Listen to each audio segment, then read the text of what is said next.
কার্বি আংলংয়ের উত্তপ্ত ঘটনার রেশ ছড়িয়ে পড়ল বরাক উপত্যকায়। দুই যুবকের মৃত্যুকে কেন্দ্র করে শিলচরের রাজপথে মোমবাতি হাতে প্রতিবাদে নামল কংগ্রেস এবং সহযোগী সংগঠনগুলি।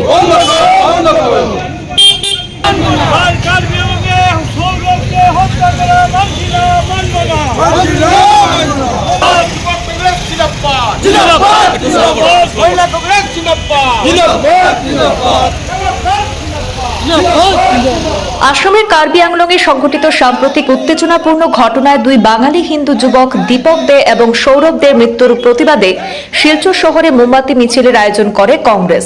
শনিবার রাতে শিলচরের রাজপথে এই মিছিলটি অনুষ্ঠিত হয়। প্রতিবাদকারীরা অভিযোগ করেন, কার্বি আংলংয়ের ঘটনার জন্য রাজ্যের বিজেপি সরকার দায় এড়াতে পারে না। নিহত যুবকদের আত্মার শান্তি কামনা এবং ঘটনার নিরপেক্ষ তদন্ত ও বিচারের দাবিতে এই কর্মসূচি গ্রহণ করা হয়। এদিনের প্রতিবাদ কর্মসূচিতে জেলা কংগ্রেসের প্রাক্তন সভাপতি অভিজিৎ পাল সহ অন্যান্য নেতারা বক্তব্য রাখেন। পাশাপাশি হিন্দু নাগরিক দীপুচন্দ্র দাসের মৃত্যুর প্রসঙ্গ তুলে ধরে বাংলাদেশের বর্তমান পরিস্থিতিতে সংখ্যালঘু নির্যাতনের অভিযোগ বন্ধে ভারত সরকারকে কূটনৈতিকভাবে আরও সক্রিয় ভূমিকা নেওয়ার দাবি জানানো হয়েছে। এই মোমবাতি মিছিলে জেলা কংগ্রেস কমিটি, সেবাদল, ইয়ং ব্রিগেড, যুব কংগ্রেস, মহিলা কংগ্রেস সহ বিভিন্ন শাখা সংগঠনের নেতাকর্মী এবং কংগ্রেস সমর্থকরা অংশগ্রহণ করেন।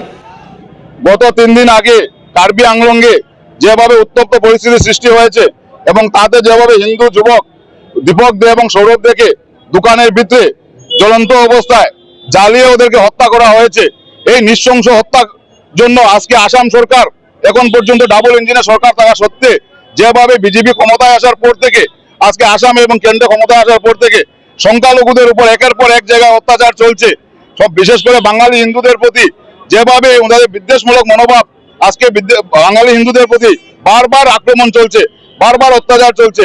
আজকে সভ্য সমাজে এইভাবে নারকীয় ঘটনার শিলচর জেলা কংগ্রেস, যুব কংগ্রেস এবং ইয়ং ব্রিগেড সহ শিলচর মহিলা কংগ্রেস প্রত্যেকটা সংগঠন আমরা তীব্র ভাষায় নিন্দা এবং ধিক্কার জানাই এবং আমরা আসাম সরকারকে হুঁশিয়ারি দিতে চাই যে এইভাবে বাঙালি হিন্দুদের উপর অত্যাচার হলে কংগ্রেস দল বসে থাকবে না। আপনারা সরকারের ক্ষমতায় আসার পর থেকেই যেভাবে হেমন্ত বিশ্ব শর্মা নেতৃত্বাধীন আজকে উনার হাতেই হোম মিনিস্ট্রি আছে, কিন্তু আমরা বারবার দেখি যে বাঙালিদের উপর জায়গায় জায়গায় অত্যাচার চলছে, বাঙালিদের উপর জায়গায় জায়গায় এইভাবে জ্বলন্ত পুড়িয়ে মারা হচ্ছে। আজকে যেভাবে বাংলাদেশে দীপুচন্দ্র দাসকে জ্বলন্ত পুড়িয়ে মারা হচ্ছে উগ্র মৌলবাদী দ্বারা, ঠিক 2 দিন পর অমৃত মন্ডলকে সেভাবে হত্যা করা হয়েছে। বাংলাদেশে যেভাবে বাঙালি হিন্দুদের উপর অত্যাচার চলছে, ঠিক সেইভাবে আসামেও কার্বি আংলংয়ে বাঙালি হিন্দুদের উপর অত্যাচার চলছে। আমরা যদি দেখি গোটা বিশ্বে এবং ভারতবর্ষে এবং বাংলাদেশে যেভাবে সংখ্যালঘুদের উপর অত্যাচার চলছে, সেটা কংগ্রেস দল তীব্র ভাষার প্রতিবাদ জানায়। আমরা ভারত সরকারের কাছে আবেদন জানাই যে আপনি বাংলাদেশে এইভাবে গত 1 বছর যাবত সংখ্যালঘুদের উপর অত্যাচার চলছে, কিন্তু ভারতবর্ষের সরকার, ভারতবর্ষের প্রধানমন্ত্রী সেভাবে এত নরম মনোভাব কেন? আপনি সেইভাবে হস্তক্ষেপ করেন এবং বাংলাদেশে যাতে সংখ্যালঘুদের সুরক্ষিত করা হয়, ঠিক সেইভাবে আজকে আসামে কার্বি আংলংয়ে আজকে বাঙালি হিন্দুদের উপর নির্যাতন চলছে। আজকে বাঙালি হিন্দু 2 ভাইকে পুড়িয়ে মারা হয়েছে, তাও আমরা তীব্রভাবে নিন্দা জানাই। সেটা যেন উচ্চ পর্যায়ে তদন্ত হয় এবং বাঙালি হিন্দুদের যেন আসামে সুরক্ষিত করা হয়, সেই ব্যাপারে যেন আসাম সরকার অতি সত্বর পদক্ষেপ। 2014-তে যখন বিজেপি সরকার এসেছিল, একটা বার্তা সমগ্র ভারতবর্ষে দেওয়া হয়েছিল যে চাইনাকে আমরা লাল চোখ দেখাবো। আমরা লজ্জাবোধ করছি, সেই মিথ্যাবাদী প্রধানমন্ত্রী চাইনাকে তো লাল চোখ দেখানো দূরের কথা, আজকে বাংলাদেশকে লাল চোখ দেখাতে পারছেন না। আর যখন নিজের দেশে মণিপুরে হয়েছে যে ঘটনাগুলো, সেইখানে দুষ্কৃতীদেরকে লাল চোখ দেখাতে পারেননি, আজকে কার্বি আংলংয়ে যেভাবে বাঙালি নিধন হচ্ছে সেখানেও লাল চোখ দেখাতে পারছেন না। আজকে সকাল থেকে রাত হলেই হিন্দু মুসলমান মিয়া খেদাও মন্দির মসজিদ নিয়ে কথা বলা হচ্ছে। আজকে আইন সদনের সদস্য মুখ্যমন্ত্রী, উনি আইনের শপথ দিয়ে মুখ্যমন্ত্রী হয়েছেন, উনি বলেছেন যতদিন আমি মুখ্যমন্ত্রী থাকবো মিয়াকে শান্তিতে দেব না। আমরা লজ্জাবোধ করছি, যে মুখ্যমন্ত্রী সংবিধানকে বুড়ো আঙ্গুল দেখিয়ে, গণতন্ত্রকে বুড়ো আঙ্গুল দেখিয়ে কথা বলছেন।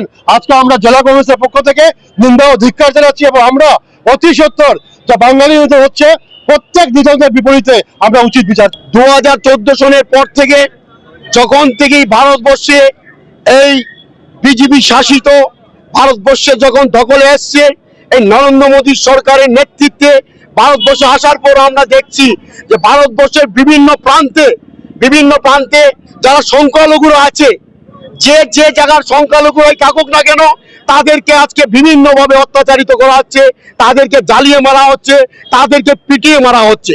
আজকে আমরা একটার পর একটা উদাহরণ দেখে যাচ্ছি। আজকে যে জাতি দাঙ্গা, যে আজকে সংখ্যালঘুদের যে অত্যাচার, সেই অত্যাচার আজকে 2000 সন থেকে আজকে 2025 সন এখন পর্যন্ত কমেনি, দিন তো দিন বাড়িয়ে যাচ্ছে।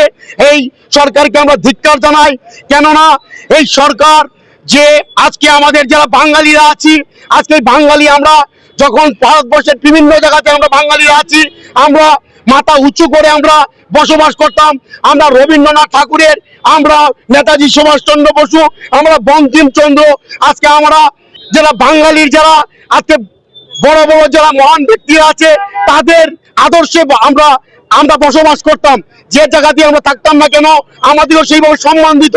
কিন্তু এই সরকার আসার পর থেকে আমরা বিভিন্ন জায়গাতে দেখছি বাংলাদেশির যারা বাংলায় কথা বলে তাদেরকে বাংলাদেশি বলে, তাদেরকে বাংলাদেশি বলে তাদেরকে রাস্তা করা হচ্ছে, তাদেরকে মারছে। আজকে গত 2 দিন আগে আমাদের দুই ভাই সৌরভ দেব এবং দীপক দেবকে নৃশংসভাবে হত্যা করা হয়েছে। এবং এই প্রশাসন, এই হেমন্ত বিশ্ব শর্মা সরকার থাকা সত্ত্বে আজকে কিভাবে ঘটনা ঘটলো তার আমরা বিচার চাই। তাই আজকে আমরা জেলা কংগ্রেসের তরফ থেকে তার তীব্র নিন্দা জানাই এবং অতি সত্বর যারা এর সঙ্গে ঘটনার সঙ্গে জড়িত তাদেরকে উচিত শাস্তি দেওয়ার জন্য তাদেরকে আমরা দাবি রাখছি।